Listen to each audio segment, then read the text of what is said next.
Salut à tous et bienvenue au Kenny U-Pull. Nouveau concept pour la chaîne, on va faire des tests mécaniques, des expériences scientifiques un peu si on veut. Aujourd'hui avec notre magnifique Pontiac Montana, je vais vous expliquer et vous montrer aussi en image pourquoi il ne faut jamais mettre de l'eau dans un circuit de refroidissement en hiver au Québec. Voilà, j'étais un peu intense là. Aujourd'hui il fait moins 14, quelque chose comme ça, fait que on va vite comprendre pourquoi c'est pas bien de le faire. C'est parti. Ah!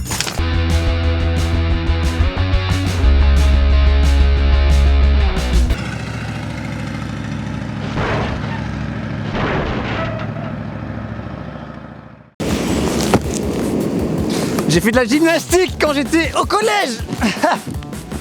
C'était il y a 10 ans déjà.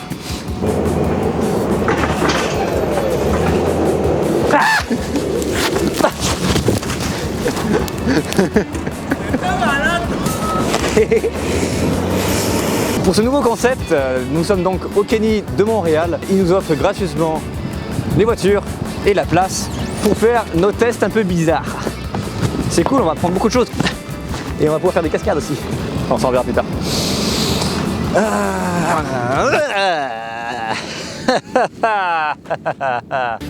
Ah, c'est quoi ça? Une carte cadeau de 50 $? Mais c'est malade! Et oui, car en plus de nous fournir les voitures et l'emplacement, il vous offre aussi 50 $ de cadeaux en pièces détachées. Enfin, tu viens avec tes outils, tu récupères ce dont tu as besoin. Tu as besoin du phare, tu prends le phare, tu as besoin de l'aile, tu prends l'aile. Tu as besoin de rien, tu viens pas en fait. Ceci dans tous les Kenny du Canada. Il y en a même aux États-Unis, il y en a deux, il me semble. Pour gagner cette carte cadeau, il vous suffit déjà de réussir à entendre ce que je raconte, parce qu'avec le bruit du odeur, ça va pas être évident. Et il vous suffit surtout de trouver dans la scène un objet caché. Et vous devez trouver c'est quoi, vous devez trouver c'est où. Et surtout, il va être caché 2 fois dans cette vidéo. Donc le premier dans les commentaires qui me dit c'est quoi et c'est où, gagne la carte cadeau de 50 $. Et aussi, vous devez répondre à cette question. Quelle est la différence entre un poisson? Fait que, à vos claviers, et c'est parti. Place au test scientifique. Yeah! Sous. C'est marrant, mais quand j'ai tapé ici, t'as l'essuie-glace qui est remonté. On va ouvrir le capot et puis on va voir ce qui se cache sous le capot.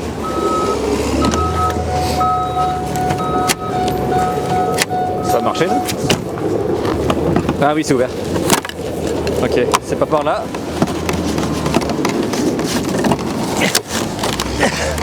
Putain, c'est de la merde. Ok, c'est bon, on a réussi à ouvrir le capot. C'était déjà un gros challenge.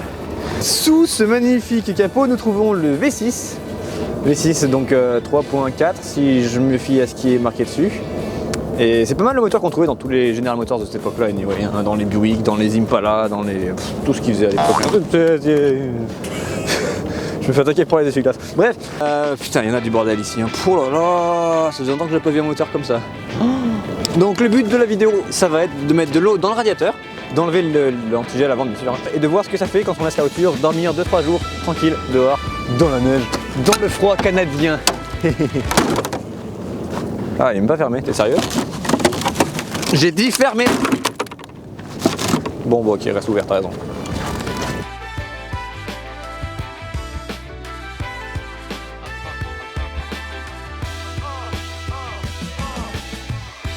Nous voici donc sur la station de dépollution et nous allons enlever le liquide de refroidissement qui est dans la voiture présentement. Ah, mais je viens de comprendre. Et je viens de comprendre pourquoi le capot n'était pas fermé. C'est parce que j'avais laissé la tringle en plein sur le mécanisme de fermeture. Ah là là. Nous allons trouver le bouchon de radiateur qui est là. Très bien. Il est tout vert, qui est dégueulasse aussi. Il est tout vert. Nous allons maintenant lever la voiture dans les airs pour pouvoir enlever le liquide de refroidissement et mettre de l'eau à la place. Mais avant de la laver dans les airs, on va mettre lunettes de protection. Et j'ai mes gants qui sentent le liquide de refroidissement maintenant, ça pue. Ah, je le sniffe en plus ça.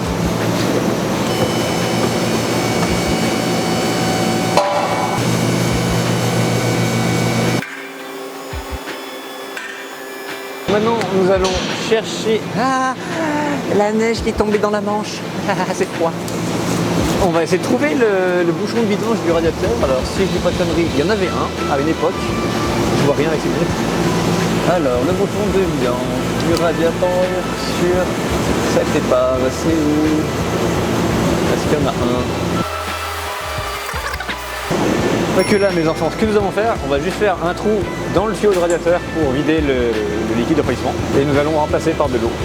Il n'y a pas de robinet de vidange sur ce radiateur là, fait que, on va improviser comme on peut. Et niveau de la voiture s'en va à la casse, fait que c'est pas grave.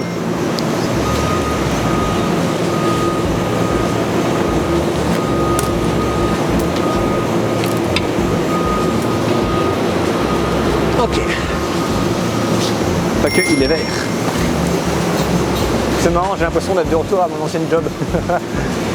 C'est exactement ce que je faisais à longueur de journée. Après on perçait ici la panne à huile, paf, on récupérait l'huile de transmission, on enlevait là, on récupérait l'huile moteur. C'est marrant. C'est un peu comme de la mécanique. En plus simple, t'as juste à scraper la voiture, t'as pas à la réparer. C'était marrant.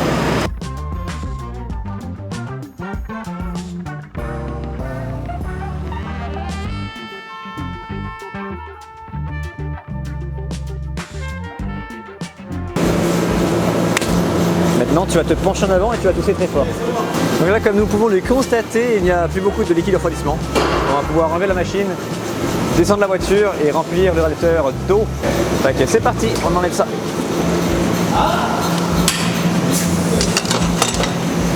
Good. Et maintenant, on descend la voiture. Non, pas tout de suite, il y a quelqu'un qui est en train de nettoyer. On va attendre qu'il se termine. On va essayer d'écraser personne.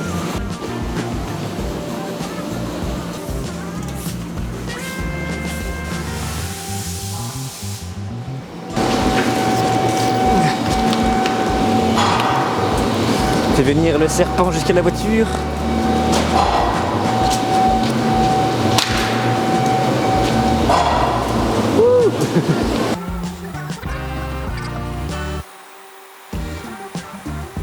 Nous allons pouvoir raccorder l'eau. Alright. Donc on met ça dans le radiateur.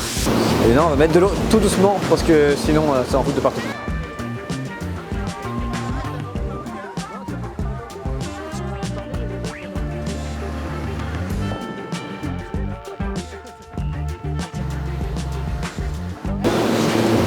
Ok, alors est-ce qu'on a... Oh ouais d'accord. Ah bah oui, bah, tu sais pourquoi ça coule? Parce qu'on a déjà rempli le radiateur. C'est des petits radiateurs dans ces bagnoles là. Maintenant que le radiateur est plein d'eau, pour être sûr que tout le moteur ait de l'eau, on va forcément mettre en fonction tout ça. Donc on va démarrer un petit moment, laisser circuler et puis remettre de l'eau si besoin.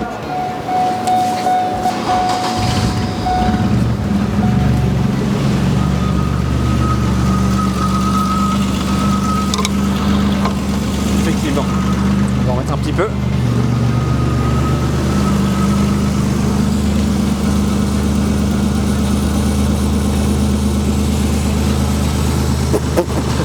Je vais prendre l'eau dans la gueule.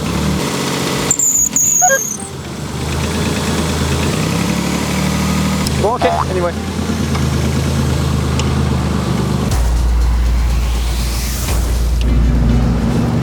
Voilà. Donc le circuit est plein d'eau, le moteur est plein d'eau. Il ne reste plus qu'à mettre la voiture dehors et attendre l'hiver, qu'elle passe la nuit dehors. Non, attendre la nuit, qu'elle passe l'hiver dehors. Un truc dans le genre. Elle va dormir dehors 2-3 jours à peu près et quand on va revenir on va voir le résultat. J'ai hâte, ça va être marrant. Pas pour elle mais pour nous.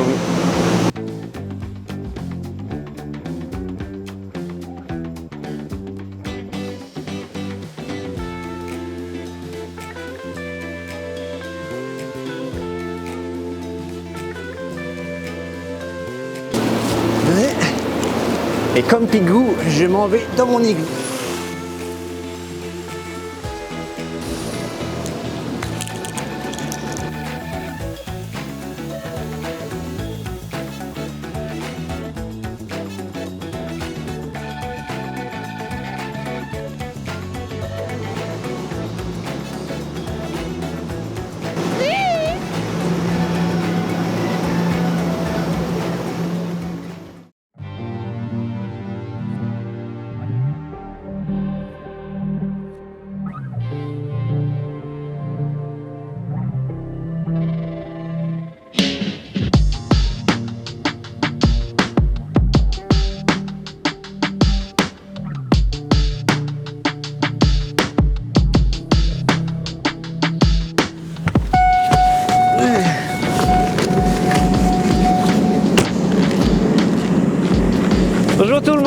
matin, j'ai bien dormi.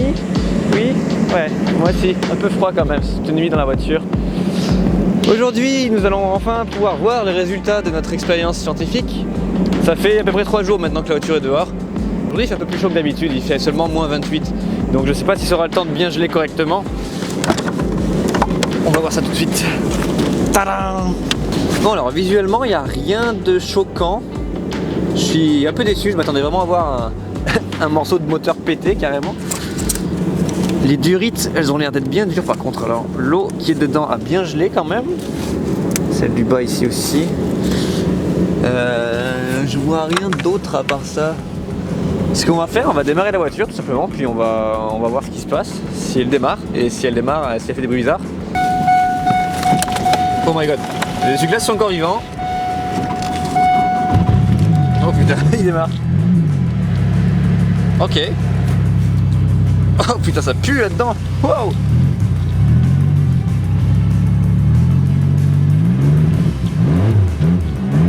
Waouh. Oh, il fume.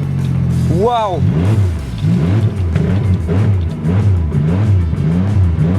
Ok, on va le laisser tourner tranquillement un peu. Légèrement bruyant ce véhicule quand même. On va faire un petit tour histoire de voir ce qui se passe, si il se passe quelque chose. Et au pire, on fait juste une petite balade marrante avec un véhicule bruyant. Ça va être rigolo quand même. Oh my god, oh putain. Alors pour le moment, rien à signaler, il fonctionne bien. J'entends un truc qui frotte, je sais pas c'est quoi. Ça va être la glace. Oh my god, oh wow. Ok, là je l'ai arraché.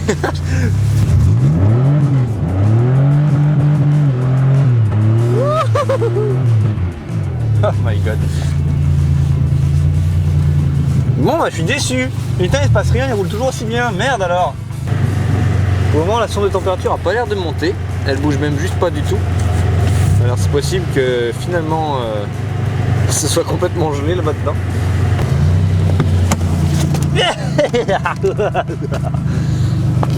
Ah putain il pue ce machin. Bon bah conclusion, la jauge de température elle est à froid vraiment, elle bouge pas. Elle reste vraiment à moins 1000. Mais pour l'instant le véhicule fonctionne. Alors je suppose qu'à la longue, soit ça va finir par dégeler la glace qui est dedans et donc de circuler et tout va bien. Soit ça va fuir, soit le moteur va surchauffer, on va voir. On va laisser tourner un petit moment tout seul dans son coin, tranquille, gentiment comme ça. Bon, alors finalement l'expérience a foiré sur ce véhicule là. Je sais pas exactement pourquoi, mais en tout cas c'était dur à cuire. Donc Pontiac 1 point, puis Jerry 0. Mais l'avantage c'est qu'on va pouvoir utiliser ce véhicule pour d'autres expériences au final. Et vu que c'est un dur à cuire et qui s'appelle Montana, je pense que je vais le renommer le Tony Montana. Voilà. C'est pas très drôle. J'espère que cette vidéo vous aura quand même plu malgré que finalement l'expérience n'a pas fonctionné. J'en ferai d'autres, j'ai d'autres idées en tête et tout ça. Et puis si vous avez aimé, n'hésitez pas à mettre un pouce bleu, à le dire en commentaire. Si vous avez d'autres idées d'expériences que vous aimeriez savoir aussi, dites-le en commentaire, pareil, ça pourrait être une bonne idée. C'est ça, à la semaine prochaine, bye!